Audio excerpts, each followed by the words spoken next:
ప్రజలందరికీ ఈరోజు నేను మా చర్చికి తీసుకురావడం జరిగింది. ఈ వీడియో ప్రియమైన జనాంగమా ప్రజలారా, మేము ఇక్కడనే కూర్చొని ప్రేయర్ చేసుకోవడం జరుగుతూ ఉంది. ఇక్కడ చూసుకున్నట్లయితే మనం దేవుని కొటేషన్స్ ఏవైతే మన బైబిల్లో ఉండేటి మనం ఇక్కడ మనకు కంఠస్థ వాక్యాలు ఈడ రాసుకోవడం జరిగింది. ఇవి వచ్చేసి స్పీకర్స్ ఇక్కడికి, అదేవిధంగా డ్రమ్స్ దేవుణ్ణి స్తుతించేటప్పుడు మనం యూజ్ చేసే డ్రమ్స్. అదేవిధంగా ఇక్కడ చూసుకున్నట్లయితే ఇక్కడ వాక్యం చెప్పేది, అయ్యగారు వాక్యం చెప్పేది, యేసుక్రీస్తు అందరికీ ప్రభువు,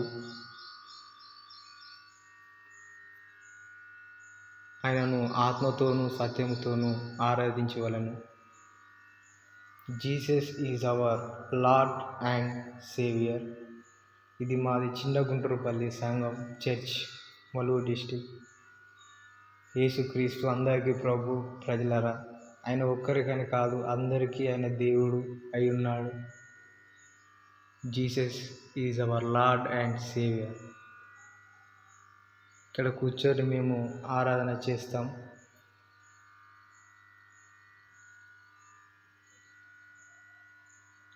నీ ఆవరణంలో ఒక దినపు గడుపుల కంటే 1000 దినముల కంటే శ్రేష్టం. అవును, మనం ఎక్కడెక్కడో ఉండే కంటే మనం దేవుని సన్నిధానంలో ఉండి ఆయన కౌగిలిలో మనం ప్రార్థన చేసుకుంటే ఆయనతోటే మనం ఉన్నట్టు మనం ఫీల్ అవుతూ ఉంటాం. ఆయన అందరికీ మనకు ప్రభు. ఆయన ఒక్క వాళ్ళకి కాదు, వీళ్ళకు అమెరికా, ఇస్రాయెల్ వాళ్ళకి కాదు, ఆయన అందరికీ ప్రభు. Jesus is the true God in the world, in the universe. ఆయన నిజమైన దేవుడు. ప్రియులారా, ఆయన రాకడ త్వరలోనే ఉంది. మీరందరూ మేలుకోండి, ఆయన నిజమైన దేవుడు అని తెలుసుకోండి. ఎందుకనంటే శాసనాలు బైబిల్లో కూడా నెరవేర్పు జరుగుతూ ఉంది. ఆయన గురించి తెలుసుకోండి, అసలు ఏంటి అనేది తెలుసుకోండి. నిజమైన జీవం ఎక్కడో ఉందని ప్రజలు చూస్తూ ఉన్నారు.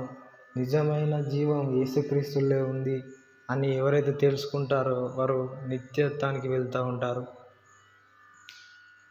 యేసుక్రీస్తే నిజమైన దేవుడు. ఆయనలో శాంతి సమాధానం ఉంటుంది. యుద్ధాలు అవి ఇవి ఏం కాదు, శాశ్వతం. ఆయనలో ఉంది అసలైన శాంతి సమాధానం. నిజంగా చెప్పాలి అంటే ఆయన దగ్గరికి వస్తే మనకు ఏ యుద్ధాలకు మనం వెళ్ళాం. ఇతరులను ఎలా ప్రేమించాలి మీరు అనుకుంటారు. గాంధీ గారు ఒక చెంప మీద కొడితే ఇంకో చెంప చూపిమని అన్నారు. కానీ అసలు నిజాన్ని చెప్పాలంటే అది బైబిల్ ఎప్పుడో ఉంది. బైబిల్ బీసీ, బిఫోర్ క్రైస్టే బైబిల్ ప్రింట్ అయింది. అప్పుడు రచించిన బైబిల్, ఆఫ్టర్ క్రైస్ట్ మనకు బైబిల్ అందుబాటులో ఉంది. అప్పుడు రచించింది జస్ట్ తర్వాత 1900 సంవత్సరాల తర్వాత 19th సెంచరీలో మనకు గాంధీ చెప్పిండు. అంతకుముందు అందరు చదివింది అయితే బైబిల్నే. కాబట్టి నిజమైన దేవుడు యేసుక్రీస్తు అని ఎరగండి ప్రియులారా. ఎందుకనంటే ఈ రోజులలో నరకం, నాకు తెలిసి బైబిల్లో మీరు నమ్మకపోండి, మత్తయి సువార్త 24వ అధ్యాయం తీసి చూస్తే మీకు ప్రపంచంలో న్యూస్లో ఏం జరుగుతూ ఉందో అది నిశ్చయంగా అది మీరు చూసుకోవచ్చు. నేను చెప్పేది నిజమండి. యేసుక్రీస్తు నిజమైన దేవుడు.